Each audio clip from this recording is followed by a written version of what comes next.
Hello, good morning. Robot Strachan is here. Cyprian is here. We are now live on TikTok. Oh, there we are. For those of you who don't know, my name is Richard Story, and I am joined as ever by my erstwhile friend and co-presenter who always remembers his name. Now, this is, I know, you're sitting there on the edge of your seat wondering whether this will be the time when he forgets. Let's find out. Go on, tell them your name. Mark Cameron. Mark Cameron. Yes, I knew you'd remember. Fortunately, I'd written it down myself on the back of my hand in case he forgot. Okay, now, we had such a good response from the last episode of this that we did with Tate from the Big Brother house, where we were very cleverly trying to combine the live TikTok, hello to all of you, and the video on YouTube, hello to all of you. So we decided we'd do it again with our next episode. Hi, Ben. Hi. Oh, I can't read that one. Hi, the Mingle Pringle. Nice to see you. Yes. Anyway, so what we're going to do is we've got a very special treat for you today. Have we got a special treat for you? We certainly do, everybody. We do. We've got a treat and a half for you. And what we're going to do is we're going to dip into the questions here on the screen. Hi, Melanie. Hi, Big Up. Oh, sorry. Hi, too. Saying Big Up, Richard. Good to see you. And we're going to be looking at the screen over there for the YouTube recording. That's what we're going to try and do. Okay, but just before we do any of that, I've got to introduce you to our special guest, because as many of you now know, one of the things I do in this peculiar life that I lead is I write music. And as a composer, one of the most satisfying things, not just writing the music itself, but it's when another musician picks up the music and plays it. And when that musician is someone of incredible talent and musical aptitude, it just makes the whole thing worthwhile. And I am delighted to tell you, those of you who've been following me will know for a while, I've been singing the praises of a certain up-and-coming guitarist who is going to be recording an album later this year made up entirely of music that I have written especially for him. So, ladies and gentlemen, here he is. In the flesh, this is the one and only, the utterly indefatigable Mr. Fabio Fernandes. Hello, everyone. Hello, Fabio. Thanks for joining us today. Thanks for having me. Right, now people are going to be putting questions here on the screen, and I'll be dipping into those. And some of them will be quite insightful, I'm sure. Anyway, so let's get underway by asking you straight away, because I know you've done a great many performances in many different parts of the world. Is there any one in particular that particularly stands out in your mind as a memory that you carry with you? Yeah, maybe three. So my first, the first one that is special is my first public recital that I've done. It was 2014. And it was just before I came to London, and I was trying to raise some funds to study at the Guildhall. And I remember, just preparing a full recital. Is the first time you have to play for such a long time for a public. A recital is not organized by your music academy, but have a real venue and you perform and people pay tickets. Yes. And I remember that the audience was so full that they had lots of people having to stand on the sides of the venue all the way to the back of the room. And I remember just walking on stage and seeing lots of my friends from school, just people I didn't expect to necessarily come to a classical music concert, and just see all the support. It was really touching, and so I will forever remember that concert. So you could kind of just about get away with saying that you had a standing ovation before you'd even started. Yeah. Yeah, I could. yeah. And conversely, is there any performance that you've ever done that you're remembering for the wrong reason? Where the roof fell in, or a burst pipe, or a police car went past right by in a very delicate moment, anything like that? Just some terrible performances, just not quite well prepared. Nothing went as planned. Couldn't focus at all. Oh, really? You had just, you have months and months and months of preparation, and I think it would just put so much pressure on you for maybe the wrong reasons. You just try to reach this perfection of like pleasing other people, and I think that was a turning point for me of really starting to focus more of enjoying the music and really explore what the music has to say rather than look for the perfection of getting the right notes, getting the right memory. That was definitely a turning point there for me. Yeah, brilliant. But just so, because obviously Richard just jumped straight into a question there, but just so some people don't actually know who you are, just give them a little bit of insight of who you are as a person and what you do on a daily basis, obviously apart from playing music, fantastic music as well. So there's a question now. No, yeah. So I'm Fabio Fernandes, and I'm Portuguese. I was born in the west coast of Portugal, and I started studying guitar at 11 years old, and I really like it. And even before I started, I used to say I want to be a guitarist. I think I kind of wanted to be an electric guitarist, I wanted to play rock bands and stuff like that. But then my dad was very wise in telling me, you got to learn the proper guitar first, and then you do, and then you do whatever you want. Yeah, good man. Yeah, eventually I did get my electric guitar many years later, and didn't care about it. It's too much hassle to have to plug everything in. And so I fell in love with the instrument, and I kept playing it, kept practicing it, and eventually I came to London, and 18 years old to do my undergrad studies, where I did at the Guildhall. I stayed as well for my master's, and I've really enjoyed being in London. I think London is a place that has so many opportunities for everyone and is very inclusive. I felt it was very inclusive, and lots of people that actually do listen to classical music. It's not like kind of going to listen for a favor or because it's someone you know. It's just people have the habit of getting out of their houses and going to concerts. I was very surprised, for instance, that lunchtime recitals is such a popular thing here, and they're so well attended. People that you've never met, you've never seen, and it's only you play and they come, and maybe you play there again a year later, and they come again, and you start building this relationship of people that just love classical music. So I decided to stay here, and I've been here for maybe 11 years now, I think. You're kind of used to the British weather, though. That's the thing. This one is really nice. So we're lucky. We're very lucky. Yeah, and after that, I did a 6-month course in Alicante. That was kind of life changing in terms of my guitar playing and just focusing on guitar. And now I'm back, and besides performing and learning Richard's pieces, I also teach guitar, teach at several schools and some privately, and just try to enjoy my life here, having my friends. Well, I mean, the whole reason why we're doing this podcast and live TikTok. Hello to everybody who's just joined. We're up to. Just Chris. Just Chris has just mentioned. He said, "Hello all. Your music was great." So there you go. Oh, he was there at the concert. Thank you, Chris. Yes, thanks to everyone who listened into that. And yes, this is the fellow I've been talking about all this time. And the reason why Fabio and I have started to pool resources and got together on this occasion is because quite some time ago I'd written a particular guitar piece called "The Guitarist's Prayer," and I thought this piece really needs a good player to deliver it and bring it to the world. And so I found Fabio's website and contacted him, and he premiered it. He was the first person to give the first performance of the piece at Dorchester Cathedral. Yeah, Dorchester Cathedral in the English Music Festival. That's right. And it was very well received. It was, wasn't it? I remember it well. I'll never forget that. The first time it was brought to the world, and how appropriate. I never thought of this. A piece called "The Guitarist's Prayer" played in a cathedral. I never thought of that. So there you go. You see. Anyway, and then after that, you remember you said, right, you need to write me something else now. And that, as I've said to you before, kind of it turned a valve in my imagination. A stopcock was opened, and the juices began to flow, and so we've ended up with quite a number of pieces now, which later this year you're going to perform, which is so exciting. But the thing is that the way, when you look back over the course of your life, and the way various elements and things kind of slot together. I remember we were speaking one time, and we realized that at the time that I was composing "The Guitarist's Prayer," which was the piece that eventually brought us together musically, you were only about, 12 years old or something at the time that I was writing it.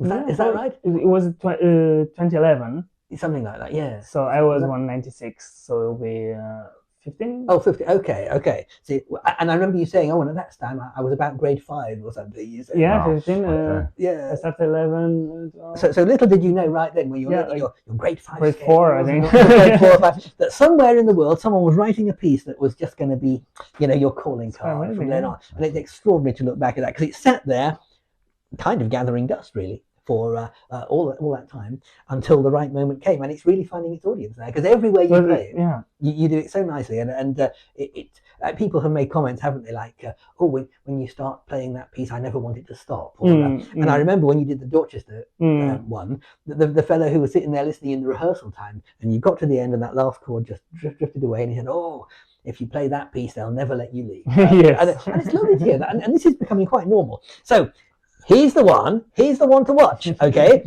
You need to go out. His first album is in the process of being edited as we speak. Do we know yet when it's going to be on the shelf? Hopefully May. Hopefully May. That's the Okay. aim goal. Okay, so watch out for that. But the other one, this one we're talking about now, where he's going to play all my music, that's the second one, and we're going to start recording that in July. That's right. Can I ask a quick question, Fabio? Yes. So how does it make you feel that that Richard is, you're performing his music? How does that make you feel as a person? Yeah. Because it must be. I mean, it is emotional. quite special because I mean, as a young guitarist, you always look up to the great masters, and you always see them having these works written for them, or you go through the Segovia repertoire, and you have the greatest composers ever writing dedicated to my dear friend Andrea Segovia, or for my dear friend Julian Bream, or in memory of blah. And I'm like, oh my god, it must be so cool to be so like acknowledged that you get a real composer writing for you and having a name like for you that was written for you and contributing to the repertoire. And then you feel, because of course I don't compose, so you end up sometimes feeling that you don't add anything to the repertoire of the classical guitar. You just feel like, okay, I'm trying to get them performed, getting the listened to. So once you start having someone who's writing for you and collaborating with you, you really feel, oh my god, I'm having more of an impact than just performing other people's works. And I think the other aspect of it is you feel really good by bringing to life music that hasn't been performed to, and sometimes really special music like the Guitarist Prayer. I think is quite unreal that it has not been performed until I did, because I mean it's just great. It has everything to be a great hit and for people to love it. Every time I play it, people just love it so much. Like, how is it never been performed? And just having Richard, writing so many things for me, and everything is so different. We get to talk, we get to work on them, and each time comes with a different idea, or I've seen you perform like this, so I've written this, a new piece, and then also I get to find myself, because you get someone, oh, I really see this in you.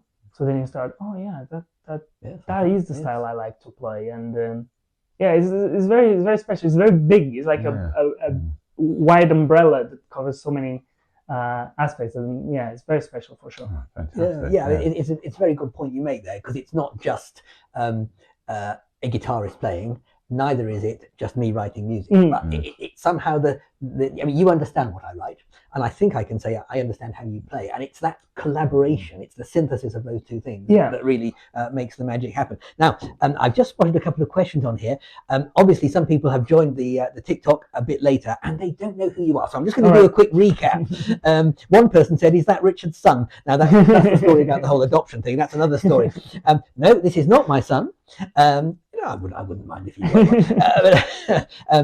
This is, if you've been following my TikTok lives in the last couple of weeks, you will know that I've been singing the praises of a certain guitar player who has been championing my music and who is going to be recording an album of my pieces later in the year. And this is he, Fabio Fernandes from Portugal. So hopefully that clears things up. Yes. So any other questions? Keep them coming. There was a question from Duckface, I think his name was. Oh yes. He did mention a question which was, what is your favourite piece you have performed? It's a good one, actually. I mean, I think the question of the favorite piece really evolves as you go. So for a long time, used to be Sevilla by Albanians, because when I was really young, that was the one I thought, oh my God, the day I get to perform this, I need to be so good to play it, and I would love to play it. And I remember asking my teacher a few times, "Oh, can I play it?" It's not quite the right time to learn a work like that. And so I can never forget that it is one of my favorite, and it is one of the pieces that made me really strive to get really good. So one day I can play that. It's something that's still in my repertoire. I play it every time I can. I have the chance, so I really love to play it all the time.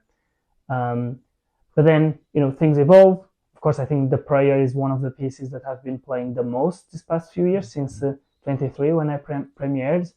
Pretty much every concert, very few I will not include it, because I just think it's so good and it just fits so well all the different programs. And then another one that's something that I was working on and I had to stop just because I didn't have the time, that I really would like to pick up again, is the Introduction and Caprice by Vegondi. It's quite dense work, quite long work as well, and it requires a lot of practice time, and it just hasn't been fitting any of my programs, so I haven't had the chance to keep working on it. I've performed it, but just need to kind of get back to it. That's all right, because it means you have more time to spend on my piece. Exactly. I get other projects coming up. Now, there's a thing that I've spotted a couple of times on here, and it kind of ties in, although from a slightly oblique angle. A couple of people are commenting, and very kindly, saying that I was wonderful on Big Brother. Okay, well, that's very nice. But when you did your concert the other day, it occurred to me when you were introducing my pieces that I thought, gosh, that is what you do not expect to hear in a classical guitar recital. Someone to walk out and say, I'm going to play two pieces. The composer is sitting over there and he won Big Brother. I mean, that's not something that happens very often. Definitely not. No. But I just mentioned a couple of people have asked a question there, so I just thought I'd... now someone here is saying, where do you perform? I mean, do you have anything coming up soon that you can let people know about? I do. Well, the main thing is going to be my launch concert of the first CD that we mentioned, that is of English music, and it has two of your works, and it has some other composers. So when is that? That should be May. So that's the one that we're trying to get the dates fixed as soon as possible. So it's a little bit on a limbo at the moment. Should be early May. And is that part of the English Music Festival? Is that the English Music Festival is right after, so late May. Right. Can't quite remember the date now. And where is it going to be? That's in... I forgot the name. Is it in Dorchester again or somewhere? Is it Dover? Dover? Yeah, I think is it? Yeah, I think so. I can remember. Always mix up the English. Well, Dorchester is where you were the pre. No, it's not. It's not. It's a different place. Okay. This year. I had to move to a different. Okay, don't worry. Here. We will clarify once we know. Yeah, for sure. And so what we'll do, we'll put a link in the show notes. Later on as well. Yeah. So we can put a caption on the YouTube. Absolutely. So if you're watching on YouTube, just look down below the screen there, and hopefully you'll see all the information there. Right, now then, we're going to depart from all this serious stuff and have a little bit of silliness now. Okay. Because I know that you would like that. There is a certain feature of our podcasts, something that we do every single time. Okay. No, you're looking a bit worried. But it's become quite popular, and it's called the Taste Test. All right. Now, as our special guest today, would you be willing to participate with us in the Taste Test? Yes. Thank you. Now, what the Taste Test is each time we turn up, one of us will turn up with an edible item that we hopefully haven't tried before. And we just try it and see what we think of it and make our comments and then give it marks out of 10. Okay. So it's a little bit of daft silliness, but it seems to be quite popular. All right. So what we have here, I'm going to just finish that trick. Drum roll. So what we have this time is, right, I'm going to hold this up. Everyone can see it. This is a packet of M&S Jelly Babies. And not just any old Jelly Babies, it's M&S Jelly Babies. Do you think there might be an advertising slogan? These are not just Jelly Babies. These are M&S jelly babies.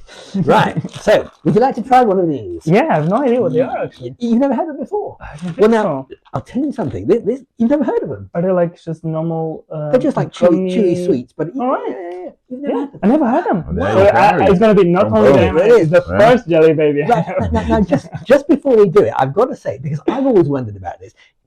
Imagine, if you will, if you can, a world without jelly babies. Right? Just pretend they didn't exist for a second. Well, you That's how my world is. Yeah, exactly. I was going to say, yes, it certainly is. Now, yeah. now Wow. manufacturers, people who make confectionery and the like, they all have little meetings and they sit around the boardroom table and they try and come up with new ideas, new things that they're going to sell to the great public and everything.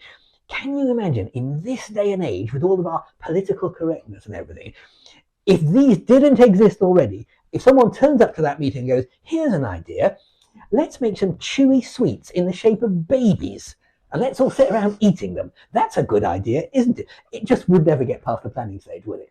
And I'm actually surprised that they're still allowed to do this, because jelly babies were around when I was a kid. And but anyway, there we are. So if they suddenly disappear from your shelves, you know why. Someone has decided that someone's going to get offended, and oh dear, what a crazy world. What Right. I started. So look, I'm going to the grand. What do you want to do? The grand opening? Sure. Yes, go ahead. See if I can without exploding everything. It might be a tear down. Is it a Well, I don't know. tear? I mean, tear from the top down. Yeah. That's it. Perfect. Yeah, I can see you. The really haven't done technique this of before, the have you? jelly babies. Right. There you go. Okay. So help yourself. Take one out of there. Thank you. Okay. Now just hold it for a moment. Does it look like a baby? Well, theoretically. Oh yeah. Yeah. Oh my God. Yeah. The smile on his face. Brilliant. Right. So what we're going to do is we're all going to taste this at the same moment, Okay. so we know that whatever we're tasting is we're all getting the same thing at the same time. Mhm. Okay. And then we make our observations and Okay. comments. So are you ready? Here we go. 3, Oh. 2, Oh. just straight. Oh. Thanks for the countdown. Yeah. Well, I was just hungry. That's quite nice actually. That's your first ever jelly baby. Wow. Wow. So now the reason why he's never had jelly babies was because he's too busy practicing. Wow, it's good. You like it? I really do. I'll have another one if you want. Do they have different tastes? Yeah, I want the orange baby. the different colours are different flavours, yes. It's a yellow one. Okay. Now you have to tell us in a moment why you think it's good and then give us a mark out of 10, you see. What are people saying on there? Oh, someone else is asking again if you're my son. No, it's not my son, no. No. Do you see Caroline? It's quite a popular question at the moment. Oh, yeah, people, yes. Did you see people that are in there? Yeah. Do you remember Caroline, who just had it in for me, and I don't know why. And everyone always asks me, how did you cope with Caroline? Actually, it didn't bother me at all, not at all. Okay, let me have another one of these. Yes, user 127657 treble 6. Yes, it is Fabio. Yeah, that's him. That right there. Yeah. In person. Right. So they are rather good, aren't they? Yeah, they're good. I mean, I've tried a few different brands of these, but I've never had the M&S ones before. So, what do we think? Mr. Cameron, tell us, give us the benefit of your superior palate. Well, I guess we go first. Oh, God, Yeah. I just wanted to give him an idea about the kind of things you might say. Oh, okay. So, you mark it on the look, the flavour, packaging as well. So, and if it has a linger after you've Yes. eaten it. Yeah, so for me, I Yes. quite enjoy these. These are Yes. is it the round trees that do the original? Bassett's, I think it Bassett's. was. Yes, it was. So I am going to say Bassett's are still the best. They're one. your favourite ones. Yeah. Really? Now, Yeah. I was going to say that I like these ones better. But there you go. There's no accounting for taste, is there? There is Okay. Of course, other brands are available. We have to There, mention there that. is, yes. Yes. But yes, these are quite good though. These are very good. Okay. Well, before you reveal your score, let's have. What do you think? Or shall I go next? I'll go next. Yes. Oh, what? Yeah. No, go Can I? ahead. Is that all right? Yeah, Do I have that's your all right. permission? See what I have to work. Right. Well, I had an orange jelly baby, and then I had one of the black ones. Normally, I don't like the black ones so much, but the M&S ones really quite tasty. I might even have another in a moment. Yes, because it's important to have that sugar intake, keep the energy level up, and he especially needs it for something that's coming up shortly. Stay tuned. Yes. So I thought that was really very tasty. A nice kind of consistency, a nice squidginess, a nice chewiness. That's the word I'm looking for, and a good texture. Yes. There you go. What were your thoughts? Yeah, I was very surprised because I thought I would not like it. Oh, Because what are the Turkish delights? Oh, They oh, have yeah, this sort of sugary yes. coating, and that's something I'm not very fond of. I mean, I like sweets as a general, but Turkish delight, I don't go crazy for it. I could pass easily. Yeah. If I see one, I will not take. Turkish delight. If someone offers it, okay, I might take. But they're sort of almost like Marmite. Some people, you're right. Some people like them, some people don't. So I completely agree with you. I'm the same. So I it's a don't bit really like, like them too much either. So because of the coating, I thought it was gonna be like that. Yes. But I was quite surprised. I really like the taste, and the consistency is very nice. A little bit more consistent than the Turkish delights, but the sugary on the top, because I think I never had sweets like that with that sort of coating. So Yes, I agree with you. And the Turkish delight has a tendency to be quite sweet, I think. And these are like oversweet, so it's okay.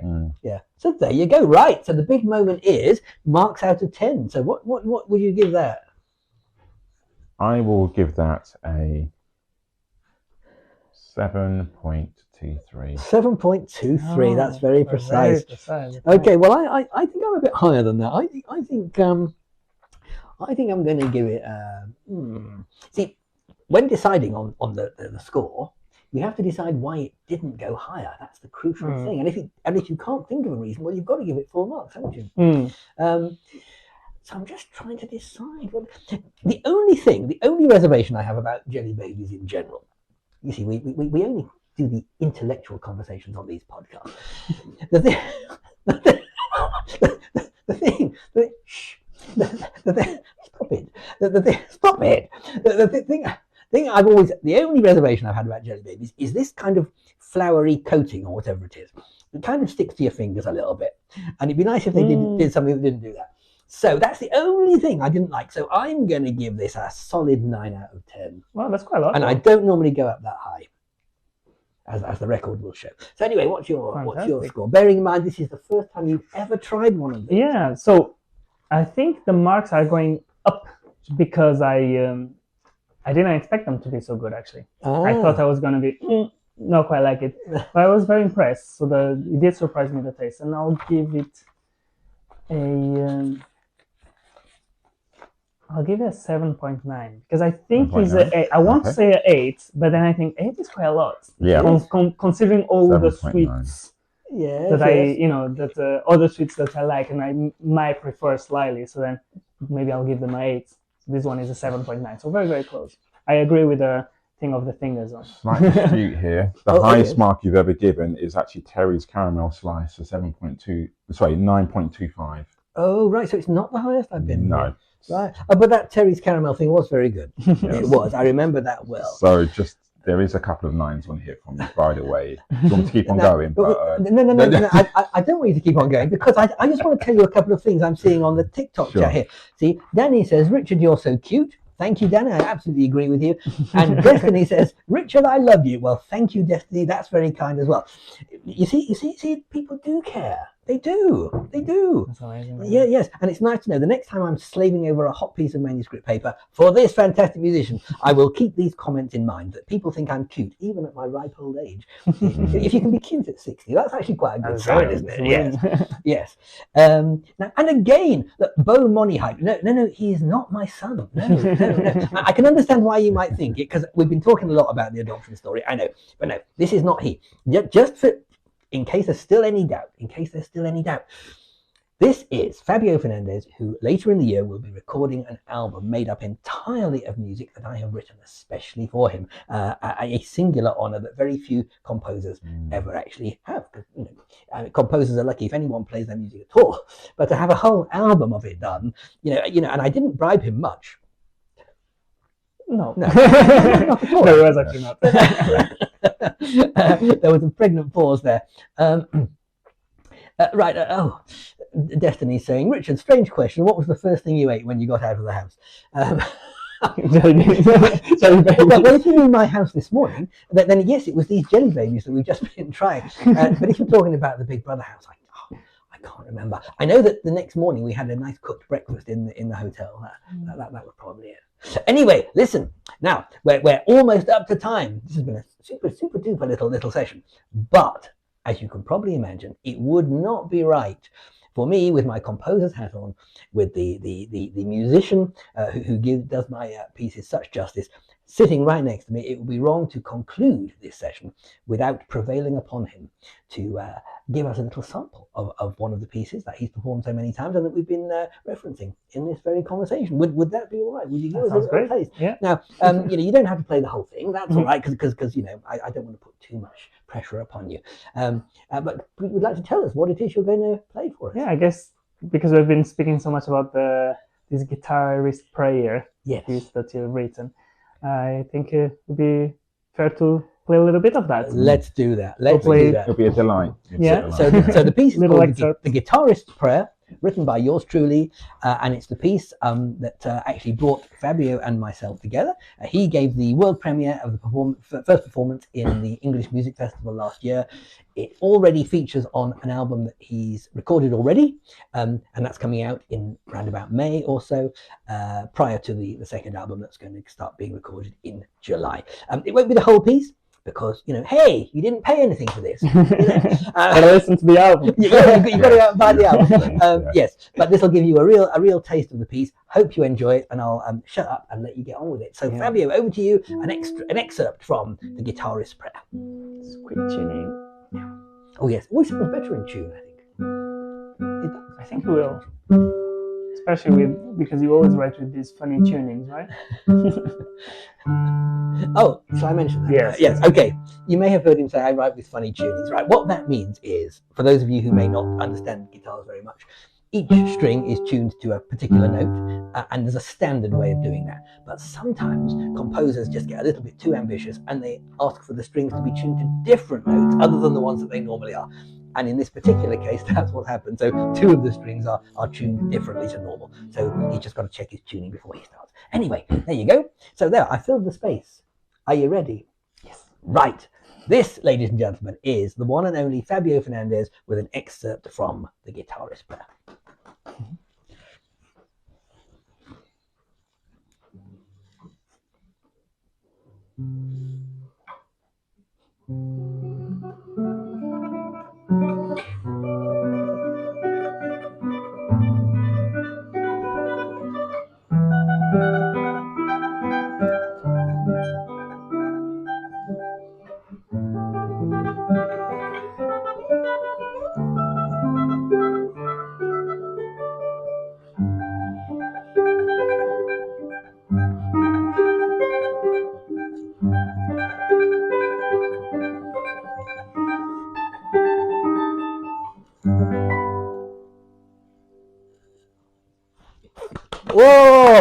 Whoa! Bravo! There you go. Now, just in case you were wondering, how does he do that? All that fast playing, that's called a tremolo technique on classical guitar. It's one of the things that makes the guitar sound so particularly beautiful, and especially when it's done in the hands of such a consummate player as this gentleman is. Now, just before we clear off, Susan says that was amazing. It goes too fast up the screen. Anyway, yes, I agree with you. It was amazing. Do you agree, Mark? It was amazing. Brilliant. Fantastic. Yes. Well, listen, there we are. We're all done. Thank you so much for your questions. Thank you for everyone watching on the YouTube. For those of you who are watching on YouTube, please do consider subscribing to the channel. It won't cost you a brass farthing, but it's very helpful to us if you can do that. Thank you very much. Thank you to Fabio being our special guest. Thank you. And all the best with your recording, the album that's coming out in May. And of course, the second album, which I know is going to be even better. Yes. Already on the way. Yeah, already on the way. That's right. So as we always say at the end of one of these sessions, be nice to each other. Be nice to each other, and as I always like to say, do not cry because it's over. Smile because it happened. Thanks very much, everybody. See you again on the next episode. Okay, bye-bye. Bye. Bye.